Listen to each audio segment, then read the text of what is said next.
Assalamualaikum warahmatullahi wabarakatuh.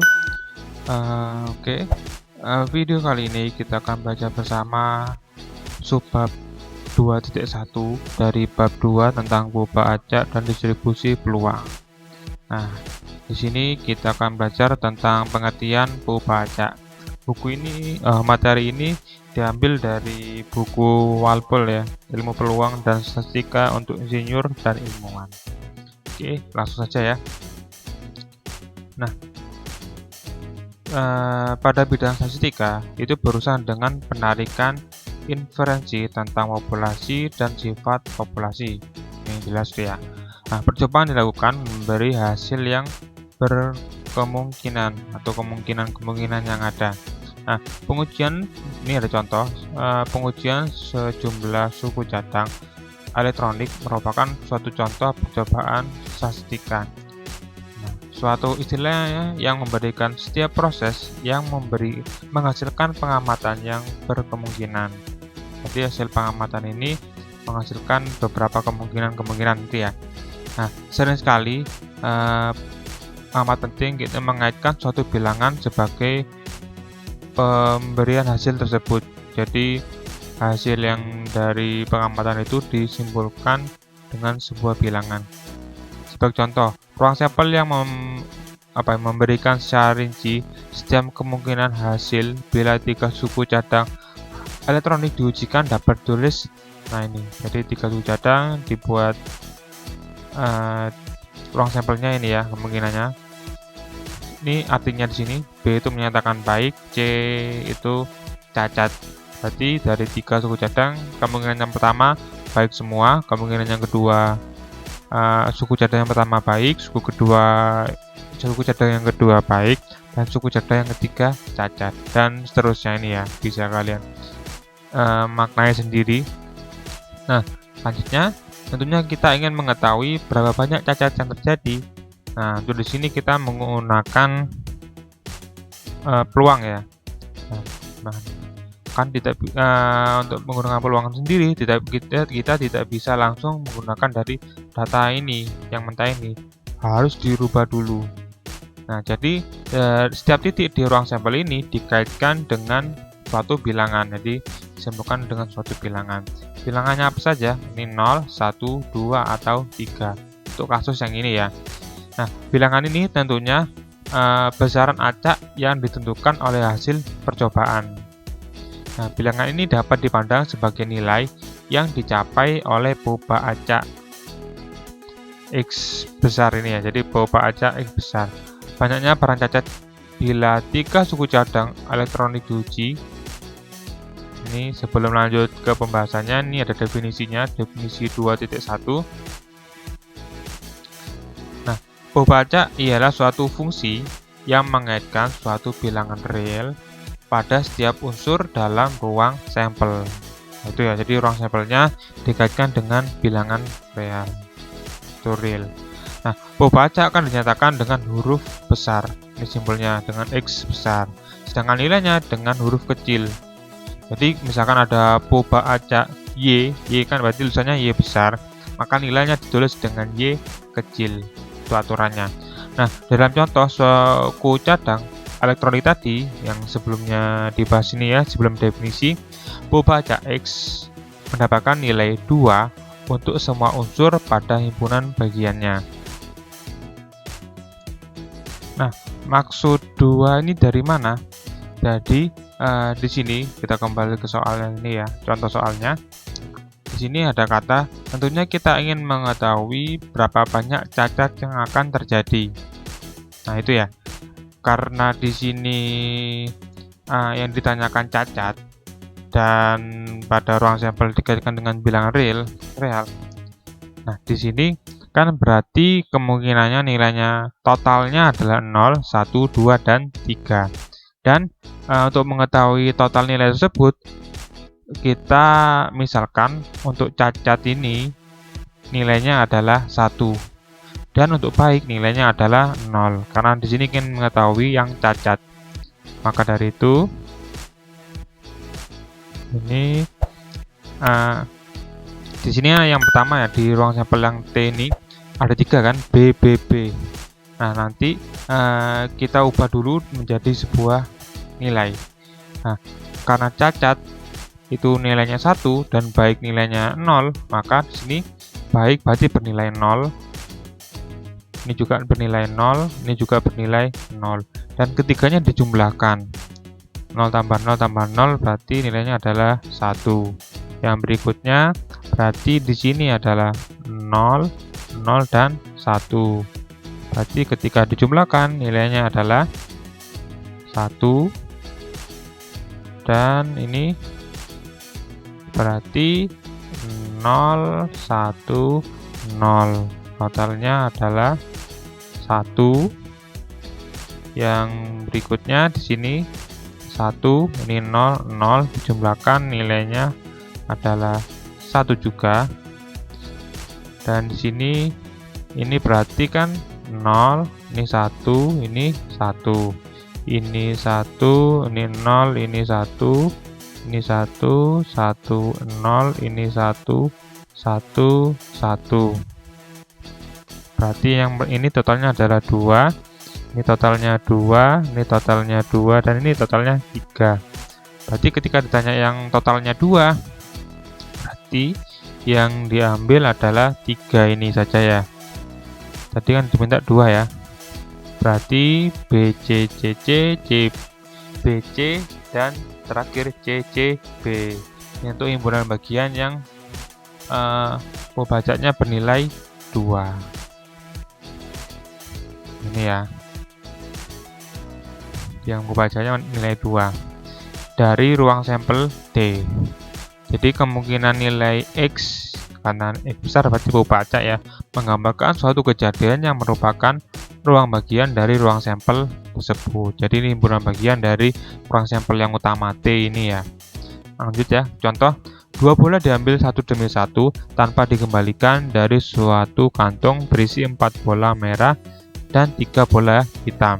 Jadi 2 bola diambil satu demi satu tanpa dikembalikan.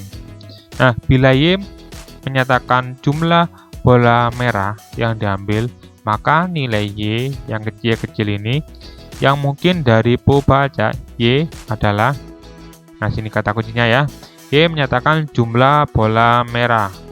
Berarti bola merah bernilai 1 dan lainnya bernilai 0. Berarti di sini ada merah dan hitam, yang hitam bernilai 0. Oke, lanjut ya.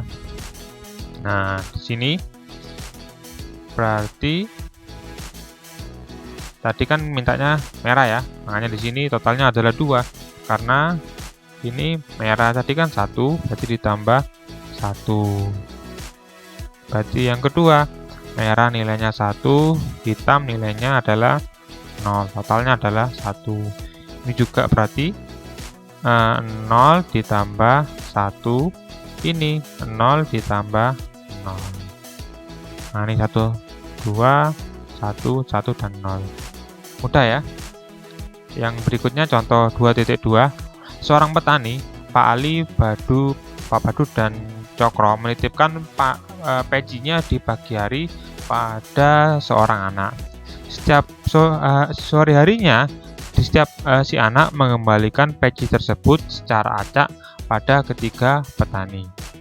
Bila Pak Ali, Badu, dan Cokro dalam urutan seperti ini menerima peci dari si anak, tuliskanlah titik sampel untuk semua urutan yang mungkin mendapatkan peci tersebut, dan kemudian cari nilai C dari pembaca acak C besar ini, ya baca acak kecil dan C besar ya, biar enak, yang menyatakan jumlah urutan yang cocok ya.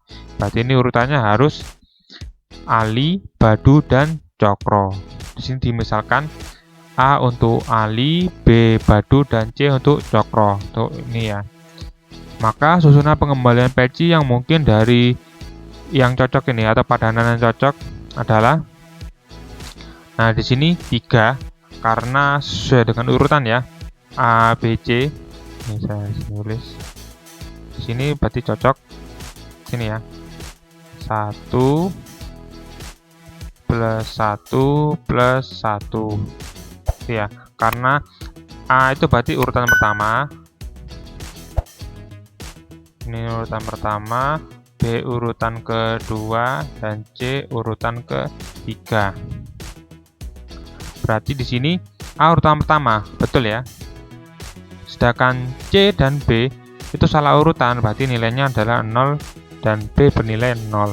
Totalnya adalah 1. B itu harusnya urutan kedua, tapi di sini dia di urutan pertama, maka nilainya adalah 0. A harusnya urutan pertama. Karena salah, maka dia 0. C sudah betul urutan ketiga, berarti nilainya adalah 1. Totalnya sama dengan 1. B ini salah, berarti 0. C salah, A juga salah, 0.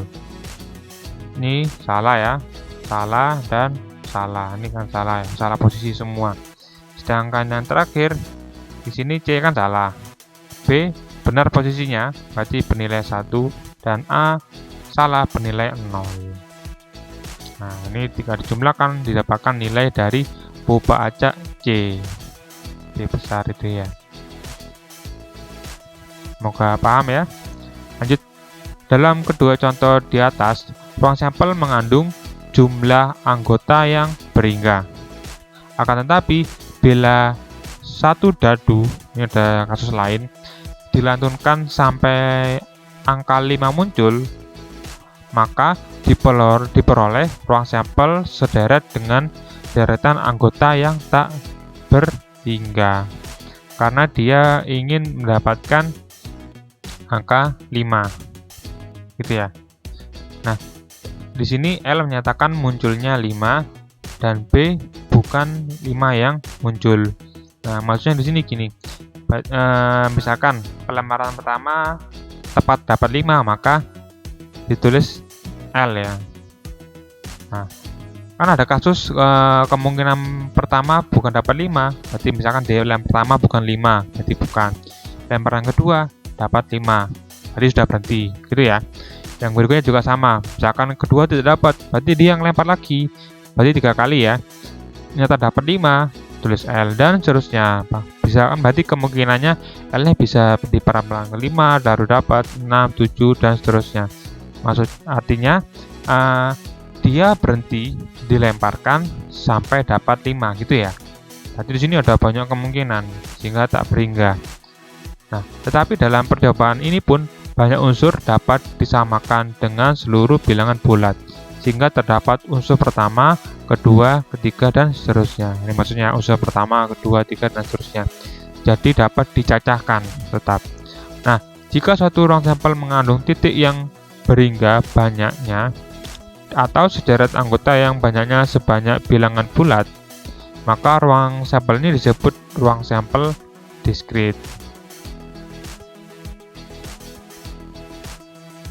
Nah, yang berikutnya, hasil suatu percobaan statistik mungkin saja tak berhingga ataupun tak terhitung. Contoh seperti ini, misalkan peneliti mengenai jarak yang ditempuh bila suatu mobil suatu mobil merek tertentu dijalankan pada jalan tertentu dengan 5 liter bensin. Bila dimisalkan jarak sebagai suatu boba yang diukur dengan suatu derajat ketelitian tertentu, maka jelas bahwa kemungkinan jarak yang ditempuh dalam ruang sampel tak berhingga banyaknya, sehingga tidak mungkin disamakan dengan banyaknya bilangan bulat. Begitu pula bila ingin mencatat lamanya waktu yang diperlukan suatu reaksi kimia, maka sekali lagi, selama waktu yang dapat dibuat untuk ruang sampel banyaknya tak berhingga dan tak terhitung. Jadi terlihat bahwa ruang sampel ini tidak selalu diskrit. Maksudnya gini, untuk kasus yang pertama, walaupun banyak anggotanya tak berhingga, tapi masih bisa kita tentukan, masih bisa mengandung titik sampelnya, titik pada ruang sampelnya, gitu ya, masih bisa kita hitung. Maksudnya gini, di sini kan ruang sampel, ya berarti bisa kita hitung kemungkinan yang pertama 1, baru dapat 5, 2, 3, dan seterusnya. Sedangkan kasus yang kedua, untuk kasus yang ini, jarak yang ditempuh bila mobil merek tertentu dijalankan pada 5 liter. Nah, ini kan jaraknya kan dia pasti berubah-ubah gitu ya, tidak konsisten.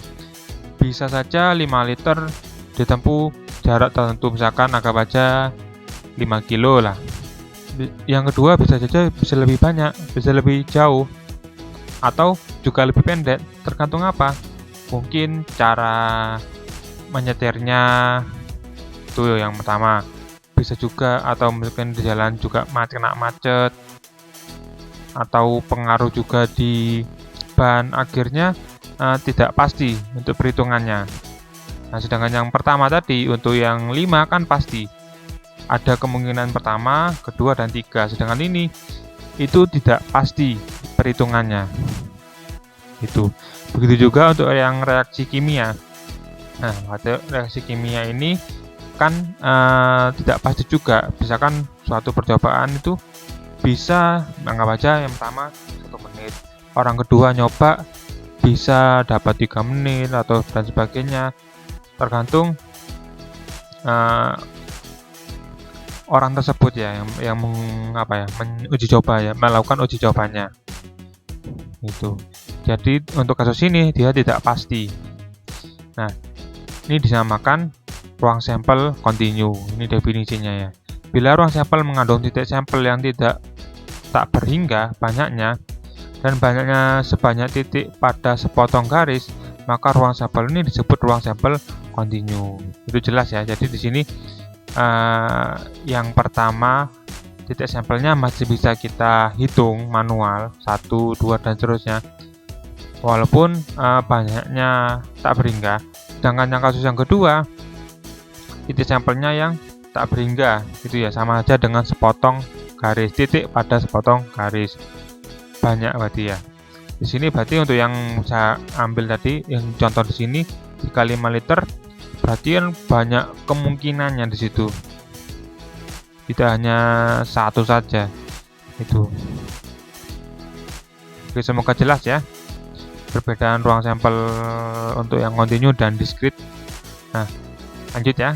Suatu boba acak disebut boba acak diskrit bila himpunan kemungkinan hasilnya terhitung. Karena kemungkinan nilai Y pada contoh 2.1 berarti 0, 1, dan 2. Dan kemungkinan nilai C di contoh 2.2 adalah 0, 1, dan 3. Di contoh tadi itu ya. Dan maka untuk Y dan C boba acak diskrit. Nah, boba acak yang dapat memperoleh semua nilai pada skala kontinu disebut boba acak kontinu. Itu ya. Sering pula kemungkinan nilai suatu boba acak kontinu tepat sama dengan nilai pada ruang sampel kontinu. Hal ini terjadi misalkan bila boba acak yang menggambarkan jarak tempuh suatu mobil merek tertentu pada suatu uji jalan menggunakan 5 liter bensin. Dalam kebanyakan persoalan praktis, boba acak kontinu menyatakan data yang diukur. Ini ya.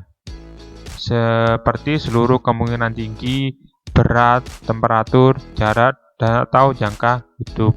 Ini contohnya untuk boba acak kontinu. Sedangkan boba acak diskrit menggambarkan data cacah.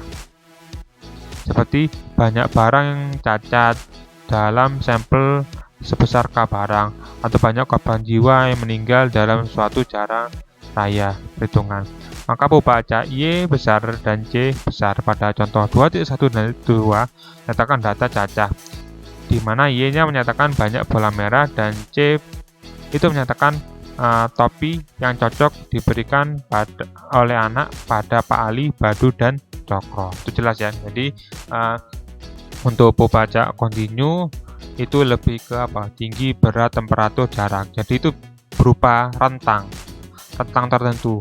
Jadi misalkan rentang antara gampangannya kalau berat ya 3 kilo sampai 10 kilo. Nah, misalkan itu.